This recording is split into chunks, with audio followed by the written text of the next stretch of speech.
In this lesson, we're going to be looking at what is perhaps the most fundamental scale for every musician to know, the major scale.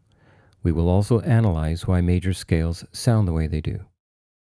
Let's begin by starting with the C major scale.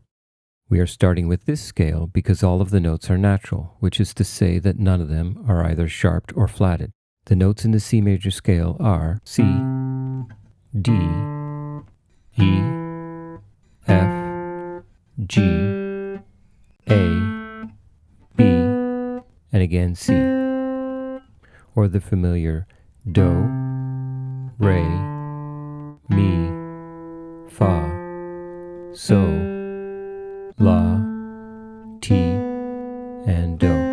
In the language of music, we use the term interval to describe the distance between two notes measured in tones or steps. In the major scale, these intervals are tone, tone, semitone, tone, tone, tone, and semitone. In all the music we will be exploring, the smallest interval is a semitone, or the distance between one note and the very next. Just as the words imply, the greater interval of a whole tone is the same as two semitones. At this point, it would be helpful to take a moment and look at a keyboard, where we can plainly see the side-by-side semitone interval from E to F, Mi, Fa, and B to C,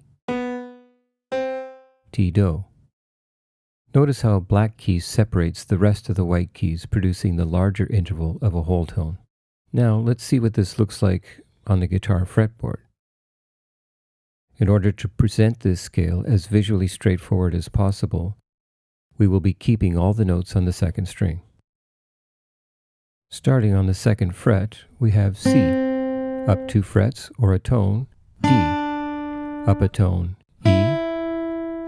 On the next fret, a semitone up, F, up a tone, G, a tone, a tone, B, and finishing off with a semitone, C. So the pattern of tone, tone, semitone, tone, tone, tone, semitone will always produce that Do, Re, Mi major scale sound.